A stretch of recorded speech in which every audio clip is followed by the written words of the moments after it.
اف برنامه نهاتی سپونسر کرن به پشگیری هوال و هف پشک وزارت جویس مایر.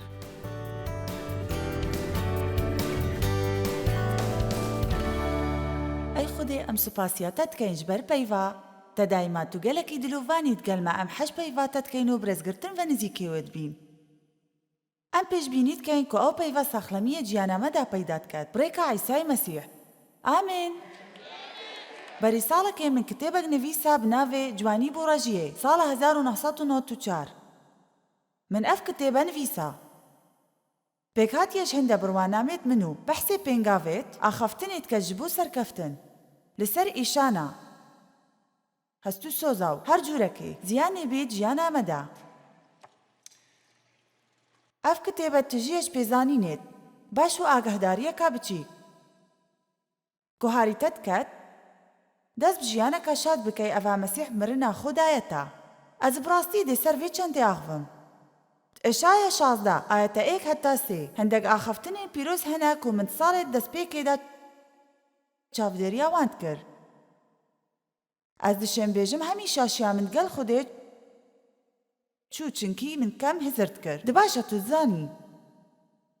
من نوکە مەسیح ناز کرد ئەزێ دێچمە دێرێ پێدویە هەمی تش دەست بهڕینێ بکات. جیانە مەدا. بەڵێ ئەف چەندە هەر جار بەوێ ڕێکێ چێ نابیت. ئەس چینە کامەزن بووم و من ڕێنماییش دێرێ وەرگرتن. ئەس بە دێرێ vەکەتم. بەڵێ ئەف چەندە پیچەک نەگەلک ژیانا من باشتر لێ کرد. نوکە من هەندێک زانیاریێن نافخۆیی هەبوون ئەو ژیکو لەسەر مەسیحی وەک ڕزگارکەرێ من نامەکە سەرەتایی لەسەر بەرەکەتە خودێ گولێ بوو ئەو ڕامانە بەرەکەتێ تێگەهێشتم. پێدوی پێزانینن من گۆهداریە گەلک تشتێن جوان کرن لەسەر باب و کوڕ و ڕحا پیرۆز قینا مەسیحی مرن و ڕابینا عیسای مەسیح بەلێ ئەس چ ژیانە خۆ ڕۆژانەدا بکەم ئەف چەندە من چژی نەتزانی لە ساڵە 1976 خودێ دەستێ خۆ بڕێکەکە بهێز ژیانە مندا کرد و وێ برسایەتیەکە ji dilدا من بوو پەیوا خوا من دەست بخاندنا پەیواوی کرد و من وەسا زانی کو من گەلک ئاریشت هەین درەحا خۆدا کو ئەوژی بچیکاتیە بوو من مابوون دەمێ ئەس تووشی زیانێ بووم هەگە ئەم بارودۆخەکێدا بین کو مە بئێشینیت یانژی هەکە تو وەک زارۆکەک بارودۆخەکیدا مەزم بووی کو تێدا هاتیە ئێشاندن چێت چ حەجی کرن پیتە بتە نەهات بیتەدان چێت بیتە گەلک زیانێن کرداری هەبن یانژی هەندێک خەڵک هەردەم گوتن تەکو نەکەسەکی باشی یانژی خەڵەتیێن تەد ئینانە دەر و ئاخەفتنێن ڕەخنەیت گوتن تا تو بکەلێک چ تشتا ناهەی تو بۆچی وەک برایەت خۆ لێ ناهەی بۆچی تو نەشەی وەک خوشکیت خۆبی هەر ئاخەفتنەکە خەڵکی تووڕە بوو بێژن یانژی چێت بیت تو توش بوو یا داوێن پیسیە بووی وەک من ژلایە بابێتە بیت دایکاتا کەسێکی دیش خەزانەتە جیرانێتە چێت بیت جارێکی یان دوو جار بیت چێت بیت بوو گەلک ساڵا بیت وەکی ئەو تشتێ بسەرێ من هاتی چێت بیت بشێوەیەکی فیزیایی زیان تەکەفت بیت ئەس هەندە کەسات ناسم کو لە حەمامەت هاتنەدا ئەیخستن بشێوەیەکی درندانەت هاتنە قوتان چونکی دایبابێن وان ئێشن دەرونی هەبوون یان ژیوانە دایبابێن ناوچاوگەری هەبوون ئەو تشتێت ترس جوانترن و ئەڤین کو خەڵک بەسەر خەڵکەکی دیدات ئینیت بەلێ تشتێک هەبوو گەلک هاری من کرد ئەو ژی لەبیرکردنا من بوو کە ئێشاندنا خەڵکی مرۆڤەت ئێشینیت ئێشاندنا خەڵکی مرۆڤیت ئێشینیت ئەس باوەڕ ناکەم کو گەلک خەڵک هەبن هەر ڕۆژ خەورات بن و هزرتکان دەباشە من بتێنێت وێت بزانم کە ئەس دێ چەند کەسا ئەڤڕۆ بخەم ئیخم بڕاستی من گەلک جارەوە سا هەزرد کرد کو خەڵک ji ber ئێشا خوا وەتکەن ئەو تشتێ شەیتانێت وێت بەلێ ڕاستە ئەویت وێت ئێکژمە بئێشینیت پاشی ئەم تووڕە بین خەمگین بین بێزار بین چ بسال سەرملێت مەبخۆت ئەم ژیانە خۆ هەمیە ببورین و تێدا هەز بێ دڵخەمگینی بکەین ئەم تووشی هەمی جۆرێن ڕەفتارێن خۆ بە پێگر بین ئەم ژیانە خۆ بنەفرەتە کەسەکێ دی و ئێشاندنا کەسەکەی دی بینە سەر و پاشی ئەو کەسەژی خۆ بزەڤڕندا هەمان تشت گەلمەدا بکەن وەسا بەردەوام بیژنەوەیەکی بوونەوەیەکی دی بوونەوەیەکی دی بەلێ ئەزەب شەڤەل فێرێ ئامادەمەدا ئاهگداریەکە خۆش بدەمەوە ئاژی کو هەکە تو ڕابردوویێتە هات بیت ئێشاندن پێدوی ناکەت ئەف تشتە ژتە دەرباز بیتە کەسەکی دی تە تایبەتمەندیە کەسی هەیە کو بناوێ عیسای پاغبی باوەڕیە بناوێ خودێ بینی نەبتنێدا کو تەب تەمامەتی ساخ کەت وەلتە بکات کو هەز بکەی چ جارە ئەف چەندە بسەرتەدا نەهاتیە بەلێدا کو تو نەهێری دەرباز ببیتە کەسەکی دی نەوایەکە دی ئەف چەندە گەلک جوانە دەنگ و باست خۆش ئامێن گەورە یەکە مەزن بدەنە ناوێ خودێ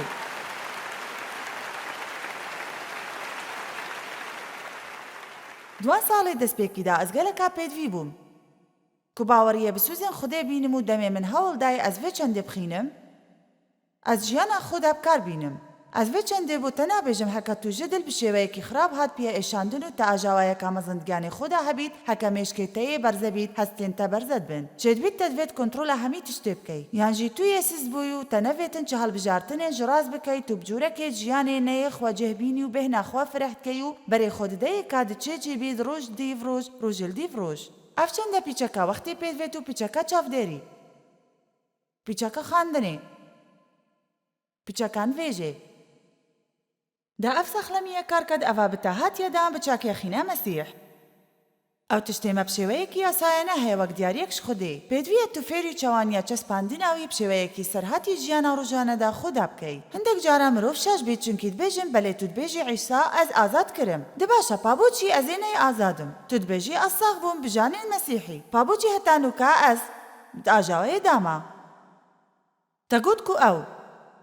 دجوانی دەتەڕە ژیا من پابۆچی هەتانوکە ژیانە من تێکچیت چونکی هەمی ئەف تشتە ئەون ئەڤێن کو بۆ هەر ئێکژمەت زڤڕن هەر کەسێکی نوکە چاڤەڕیامەت کەد ئەرێت و چجارە نەهاتیە ئێشاندن چجارە کەسێکی تو بمفای خوبکار نەئینایە ڕەفتارەکە خراپ گەلتەدا نەکریا کەسێ چجارە دەستەشدا نەبەردایە تو چجارە نەهاتیە خەپاندن تە هەندێک پایەبەرز ژیانە خۆدا هەبن کو یاریت خۆت دەتکردن تو هاتیا ڕەفزکردن هەرچی تشتێکی بیت نوکە درشکەستنە هەستینیە دابێ و تویە و کەسی کوشکەستناوی چارەسەر دکەم کەسێکی خەمگین مزگینیا خۆش ئەوە کوتوبەری نوکە هاتیا ئازادکردن ژلای عیسای مەسیح نوکە بەشێک ji karê min wek mamostayeka bi navê Îsa ew ku ez vefêr dikem çawaniya derkeftinê ji dêrgehên zîndanê ew zîndaniyên ku berî nûka dergehên xwe vekirin date fêr kem ku bizanî çi tiştiyê te ya date bawerî hebît kutûbgehiyê û bixiye karê ciyana xwe ev geşteyeka gelek cana تمامەتی سەر سوورمانە تەمامەتی سەر سوورهێنا چەندیش هەوە هەزرکەن کو تێگەهێشتن کامل نوکە چ گوت خۆ هەکە هەتا ڕادەیەک بیت باشە هاری تدکات داوی چەندی تێبگەهی دا پاشی پرسیارەش خونەکەی دباشە هەکە ئەز ئارام بم پە ئاریشا من چییە دباشە تو زانی تو دشەیب ئارام بی بەلێ چێت بێت تە نوکە مێشکێ خۆنی نەکردبیت ئەز یا ئارام بووم بەلێ مێشکێ من یە پیچ بوو من نەزانی کە چەوە هەزرێت خۆ بشێوەیەکی درست بکەم ئەس کەسەکە ڕخ نەکرد و بڕیاردەر و جێگومان و تووڕە بووم و گەلێک هەزر و بیرێن من دتاری و تەنها بوون و من نەتزانی کو هەر جارەکە ئەس vê چەندێ گولێ بم ئەس فێرد بوومە جوورەکەی نیش هەزرکردنی هەکەمە بەهایەوێ چەندێ زانی ئەم دێدەمەکی درێژتر بێ بورینین و پتر هەندێک چرکە درۆژەکیدا چێت بێت درۆژەکە خۆشدا ئامێن هەستێ من ئاژاوەیەدا بوون و من نەزانی چاوە سەرەدەریە خۆت گەل خەڵکی باشتر کەم ئەس بتنەیە من هەست ترسەکە مەزنج پەیوەندیات کرد شیانێن مت بەرزە بوون ئەژی دوماهیەکێ بەرەف ئێکادی بەچووم یان دوێت ئەس کۆنتڕۆلێ بکەم یانژی هەکە ئەز نگ هەندێک کەسا بم کوژ من پێسترن وە سادێ کۆنتڕۆلی منکەن ئەفجا ئەس دێخوا دەمە پاش و ئەس دانەهێنمە کۆنتڕۆلکردن داکو تو کۆنتڕۆلێ بکەی و ببیە کۆنتڕۆلکردن کۆنتڕۆلکردنێ دابی خودێ نەوێت ئەم بڤێڕێکێ بژین ئەس دێ بجوورێکی وێنەیەکی دەمەوە بۆ هەندێک ژوان ئاریشت من هەبوون چونکی من وێت هەن بزانن سەرڕای وێ چەندێک و ئەس هاتبوومە قورتەلکردن و کو ئەس دێ چمە بە حەشتەیە ئەس گەلەکا دڵگرتی بووم چونکی من ساخلەمیە گیانی نەبوو دەمێ ئەژبابێ خوارەڤیم دە تەمەنی 18 ساڵی من وەسا هەزر کرد کو ئەس جە ئاریشە دیر بم ومن چه ئاریشە نەمان ئەس دەڤێ ئاریشە قورتال بم دێبتومە هیچ ئێت ژیانە مندا بەلێ من نەزانی کو هەگە ئەس ئاریشە خودیر کەتم ئەس دێوێ دیگانی خوددا هەلگرم من هێشتا چارەسەری بوو هەبوو دڕحا خۆدا و گەلێک ژە خەڵکی نەزانن کو ئەو پێدوی ساخلەمیەکە گیانی هەنە چونکی دەمێت و خۆشت تشتێکی ددەیە پاش کو تەد ئێشینیت ئەف چەندەوەی ناگەهێنیت کو ئیدیتە نائیشینیت عیسا مەسیح گوتی کو ئەو یێ هاتی داکو دلشکەستیە ساخ کات بارمتە و زیندانیە ئازاد کات کەسێ دلشکەستی کێیە ئەس باوەڕم ئەو کەسەیە ئەوێ کو کەسایەتیە داهات بیتە شکاندن ئەڤێن کەسایەتیە خۆدا بریندار بووین هەر کەسێک تێتە سەڕووی هەردی بدانە خودێ و بە قودرەت و دۆخە خودێ پێشکەفتنە کەسایەتیە تە پشێوەیەکی مەزندگەریتەوەی دۆخێ بەلێ پاشی ئەو تشتێم سەرتە داهاتین بتایبەت لە ساڵێت دەستپێکێ جیانە تا باشە ئەس جودایەک بووم بە شێوەیەکی خۆراگریە ئێکێ دڕندایەتی کەسایەتیەکە تووڕە بووی من بڕیارەکە بلەزدا ئەس ئازامە ئەس بکەلێک سەرکردایەتیە تێم ئەس دشێم هەستی خەڵکی بهەژینم بەلێ ئەس هاتمە ئێشاندن بابێ من داوین پیسیت گەل مندا کڕجارێکی بدیڤ یا دیڤە لێ دەمەکەی کو تەمەنی من ناوبەرە 12 هەتا 15 ساڵیە بوو ئەڤە هەمێ ئەو تشتەیە ئەڤێ ئەزل بیر بکەم دایکا من چ vê چەندێ نەتزانیدا چارەسەری بووم بینیت گەل وێ چەندێک کو پێت حەسیا وێ چ تش نەکردن ji ber hindê babê min karên necam min kirin û dayka min ez ê tinê hêlam tenhayî ew tiştê li kesayetiya min hatiye ew bû ji kesayetiya bihêz bû kesayetiyeka kontrol kirî ez dişiyan di deqên kêm de te qet keme parçên biçîk bi ezmanê xwe amên tu dibînî xudê jiyanek kire devê min da کو ez bi axaftin kirek bi navê Îsa ramane min ew e heke te têbînî nekirbît ez karê ez kem axaftina ez çi tiştê dî nakem ez strana nabêjim ez aletê müzîkî lê nadim ez axivim dihna pîroz ya di devê min da ez li seranserî cîhanê diaxivim birêka televîzyonê ev ca ne tiştekî seyr e ku dijminê di hemî dema de kar kirbît demê ez biçîk هەوڵ دەدا و من بکات کو هەست بە ئازاریە و برینێ بکەم دگەل هەمیوان ئازارێن گیانێ مندا هەبوون هەر جارەکە من دەوێ خۆ فەکر با قەسێت نەخۆش جێت هاتنە دەر قەسێت بزەرەر خودێ ئەس خەڵات کردم داکو هاریکاریە خەڵکی بکەم بەلێ شەیتانێ ئەس ئێشاندم هەمێ ئەو تشتێژ من دویە ئەس بکەم ئێشاندنە خەڵکی بوو بەلێ سوپاس بۆ خودێ سوپاس بۆ خودێ دباشە سوپاس بۆ خودێ ئەو درشکەستیە سەخت کات ئەو دەرگەهێ زیندانە ڤەتکەت و زیندانیە ئازاد کات ئامین من دوێت ئەو شەڤە بێژم وە کۆ عیسا دشێت تە ساخلەم کات لە هەر جێهەرکی تو ئێشابی ئەو بتنێوێ چەندی ناکەت داکۆ ئەم ڕۆژەکی بچینە بە حەشتێ مەجەهەک لە ئاسمانی هەبی تولدوما هیێ ئەم کەیف خۆش بین ژیانە نەمەر دەست پێت کات دەمێ ئەم عیسا قەبیل بکەین ژیانە بێدوها هیێ وێ ژیانێ بخوڤەت گریت ئەڤانووکە خودێ هەی ئەس دشێم بێژم کۆ ئەف شەڤە لە ئاسمانێ نەڕی نیشتیە دڵخەمیە بخوت بەد ji qar û xematijî nîne ew neyê damaya ew neyê bêhêza ew neyê bêzara wekî vê jiyanê di nav dayme de heya heke me bi tenê şiyawê wê jiyanê bîn der bidanîna riha xwe da li vê cihê ku bişêt wê prosesa saxlemiyê dest pê biket ev e em pê divî pê û paşî bête berçavkirin jiyana me de خودê divê demê tu ji fêrê derkevî biryarê bidey ku tu çi cara şeveka dît gelbeqa neborînî çê tu çawa gehîştiye beqa bila berê xwe bideyne derketin heşt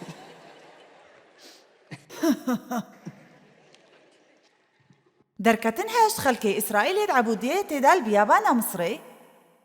bi giryanê daxwaş xwedê dikirin ku bi wan e qurtalekê firê ket Musa ew ê ku çapek ji Mesîhê bû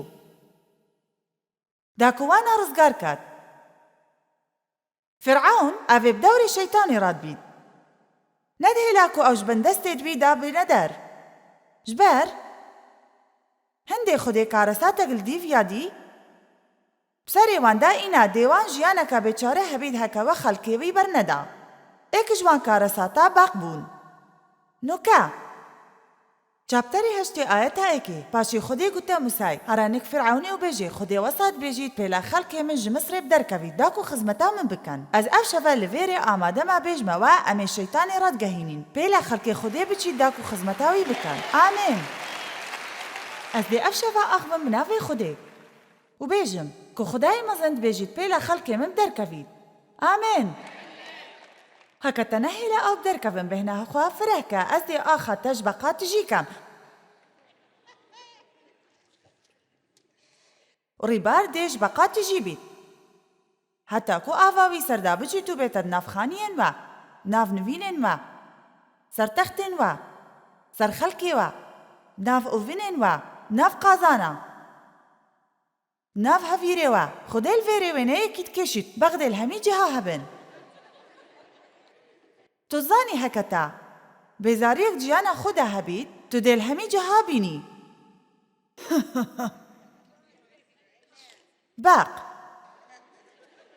بقین خوری بسر بقین درنده بقين بكر بقين هستي جران دباشا أريهن هتا نوكت قل من دانا كنجي هندي الوان كسابورن أفين هن إيشاندن هتا كنجي هندي بيجن أفشن دقلك بزحمتا أفا قلكا أفا نداد وريا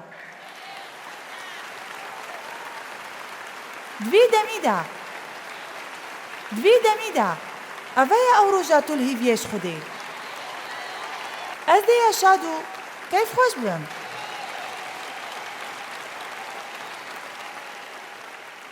إشايا شستو إيك تاي آية تاسي أف آية تقلك تخوشن نوكا إشايا بيش بيني الهاتنا عيسايد كت رح أخذ مزن قل منا چونکی اوی از هەڵبژاردم دا مزگینیە بدەمە فەقیرە ئەس فڕێکردم دا ئەس گازی زیندانیە بکەم کو دێ ڕزگار بنو هەن هەمی دێبینن دا ئەس دلشکستیە ساخکەم گەلی لاوە هەنزانن کۆ عیسا نەدچوو چ سمینارە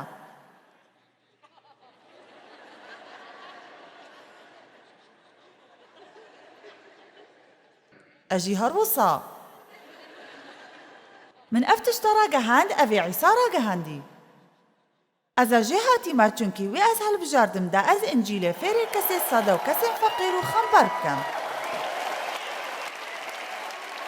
نوکە ئەس نابێژم وی نەخاندبوو ئەوی هەردەم تخاند و ویت گەل کەسێ خاندەوانە تخاند بەلێ ئەز بتنێ هەوڵ دەدەم کۆ پۆینتە کێژێ چێکەم هەکە نەهات بیتە بەرچاوکردن دێکم خاندناوەدا ئەڤەوەی چەندێ ناگەهێنیت کە خودێ نەشێت تەبکار بینیت خودێ دشێت دێنا پیرۆزلتە بدەت و دات و تشتێن سیر بکەیت دەهێنکردناوی هێزاویە ئەو دیاریە ژلای ڕەحا پیرۆز بوتە تێت و شیانێن دەدەتن تا کە تو هەر تشتێکی خودێژتە بخازیت بکەیت پێ لە ئەس تشتێکی بێژم تا توی خوڵ معجیزەتەکێت گەڕیت دا چێبیت ئەوی ئەس فڕێکردم دا ئەس تشتێت باش فێری کەسێت سادە و فەقیر و بریندار بکەم ئەوی ئەز فڕێکردم دا ئەس برینە گەرێ دەموو دشکەستیە ساخکەم واو دا ئازادیە ڕابگەهینم بوو کەسێت ئاسایی و گیانێ و بوو من زیندانیە ڤەکردنا زیندانی و چاوێن چاو گرتیا ئەفجا ئەنگەهشتی نەڤێرێ دەرگەهێن زیندانی هاتنە ڤەکردن ئەز هێویدارم کو ئەف شەڤە چاوێن تەژی ڤەکەم بپەیڤە خودێدا کو تو ببینی چونکی دەمێت تو دبینی و دبێژی من نەوێت ئەز ئەڤروپێڤە وەسا بژیم من نەوێت ئەز ڕابردوویە خۆدا بمینم پێدوی ناکات ئەس هەز بکەم کە ئەس بێبەهامە چونکی دایکا من ئەف چەندە گوتبوو من دەمێت تەمەنێ من 10 ساڵ بوو من نەوێت ئەز وەسا هەزرکەم کە ئەڤە خەڵەتیا منە کو جیرانی من زیان بە من ڤەگەهاندبیت پێدوی نەبوو ئەس ژیانە خۆدات گەل نەفرەتی و خەمگینی بژیم ئەڤە ڕۆژەکانیە دلوڤانیە خودێ هەر ڕۆژ نیت بیتەوە ئەڤڕوو دەستپێکەکانیە بۆ من و دەستپێکەکانیە بۆ هەر ئێکیژوە دەستپێکەکانیە بۆ ئەڤێن نوکە تەماشای مەتکەن تۆزانی ئەم حەژوە هەمیاتکەین ئەڤێن نوکە بڕێکە تەلەڤیزیۆنێ تەماشای مەتکەن هەنگەلەک جوانن و سوپاسیاوەتکەم بۆ چاوەڕێکردنا پرۆگرامی من ئەز هێویدارمون بێژێت کەم کو بشێت وەساخکەت پەیڤا خودێ وەساخکەت هەردەمێکی دی ژیانەوەدا ڤەکردنا دەرگەهێن زیندانە و چاوێن چاوگرتیا بۆ ڕاگەهاندنا ساڵا مەسیح ئەڤاتێت ساڵاویە باش ئەو ڕۆژە تۆلڤەکردنا خودایێمە من باشی دوێت ئەڤەوی ڕامانیت گەهێنیت کە خودێ گەلێک تشتا بوو تەتکات تو نەش هەژی وانایی بتنێوەکی تو بتنێوەکی واو ئەس حەژوێ چەندێت کەم بەحسی تۆلڤەکردنا خودایێمە چونکی ڕامانەوی چەندێ دەدەت کە تو دشێ بێهێنڤەدانەکی وەرگری و خودێ دێت گەل دوژمنێتە ئاخویت ئەوی کود دادڵدانێ و شادیێ بدەتەوان ئەڤێن خەمگین لە سەهیۆنێ داجوانیە شیناڕەژیە بدەتنوان نوکە هەنزانن مە ئەف شەڤە گەلە گەنج لڤێرێ هەنە و چێبێت تو هەزر بکەی جانیاتیەک ji بۆ ڕەژیە کو بابەتەکەی ئافرەتیە ئەز وەسا هەزر ناکەم تو زانی دباشە پێلێن ئەس بێژم وەگەلی گەنجە هەنجی دشێن پیچەکە جوانیە دەهدەنە دەمادا بکارینن ئامێن چەندش هەوا ئەف شەڤە دگەل vê چەندێنینن هەندێ بدیڤ vê چەندێ کەڤن ئەفجا هەن ئەف شەڤە لە جێهێ جوانکاریە دانا بۆ ڕۆحە خۆ جانیاتیەک ji بۆ ڕەژیە دوهنێ شادیە بۆ خەمگینە خۆشیە دەدەتن تا شینە خەمگرانیە وەستیانێ ئەو ڕحێن تێنە خارێ کوژوان دارە ئەڤێمدارێن ڕاستیە تێنە ناسکردن ئەو ژیڕوەکێت خودێنە ئەڤێت هاتینە پیرۆزکردن. ئاەتن 7 و 8 بودەمێکی درێژ بەردەوامیدا ژیانە من شینە شەرمێش خۆ بکەیت و دێبد و قاتیڤە هەیە خڵاتکردن. ڕامانەوی ئەوە دیارە بەرامبەری بوتە تێت. شینە شوورەیی و لەوما خەڵکێتە دێ ببەهری خۆ کەیف خۆش بن. نوکەڤێ تێبگەهن ji ber هەندێت ئاخاواندا. نەدەمێ ئەوت بەرن و دچنە بە حەشتێ. بەلێ دە ئاخا خۆدا دێبد و جارێکی بنە خودان مەلک شینە ئەڤێژی دەستدای و شادبوونە بێ دووماهیک دێت یاوان بیت.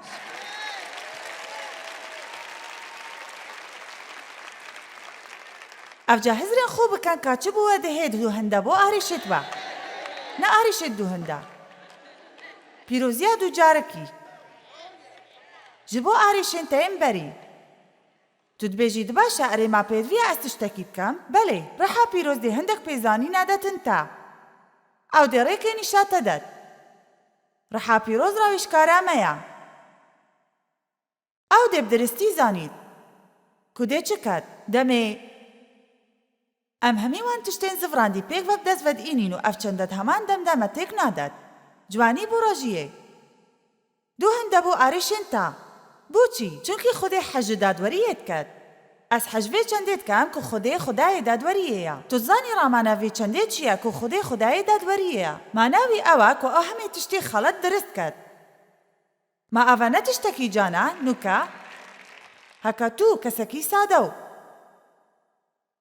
feqîr û zindankirî bî. Heka tu dilşkestî bî. Tu hez bi bêzaretiyê dikey. Heka tu yariya bi jiyana xwe dikey. هەکە تە ژیانە خۆ بەرزەکرد بیت پێدوی ناکات تو di şermêda têk biçî çunkî tu ew keseyê ku Îsa ji ber hatî. Ew ji ber wan kesan hat evên nesax, nek ji ber wan e evên saxlam. Tu zanî gelek cûrên ziyanê hene. Min divêt ez ê bilez ser vê çendê rabiçim. Ziyana cesedî, ziyana kirdarî, ziyana hojdariyê. Me destdirêjiya giyanî jî heye û hendek xelek dê çine bin destê serkirdeyên giyaniyên xirab. Hemî cûrên ziyanê hene. Ziyana hest û sûza. Ziyana kirdarî ew peyvên bi me têne gutin ku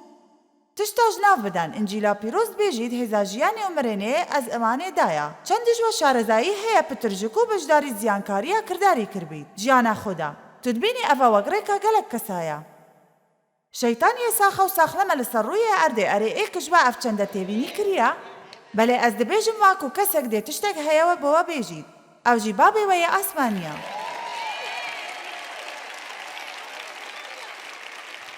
Nûke ev ye ew tiştê hin fêr bin çewaniya bawer înanê.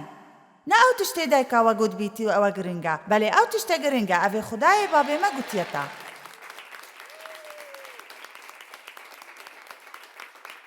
Ne ew tiştê babê te gotiye te giring e, ne ew tiştê mamoste gotiye te ya hevalê te ya birayê te ya xuşka te ew giring e. Xwe heke dey babên te tu cara heşte nekirbît, pêlin ev şeve vê çendê handem. Ez hêvîdarim hin hizreke xelat newergirim, belê pêdivî naket ev çendeya giring bît, çunkî Xwedê heştet kir. Xwedê hecvet kir, heta hetayê heştet kir, bi şêweyekî tewaw, bi tewamî û bê meric. De ez rastgo bim, ez dişêm bêjim. Ku dey babê min hej min nedkirin.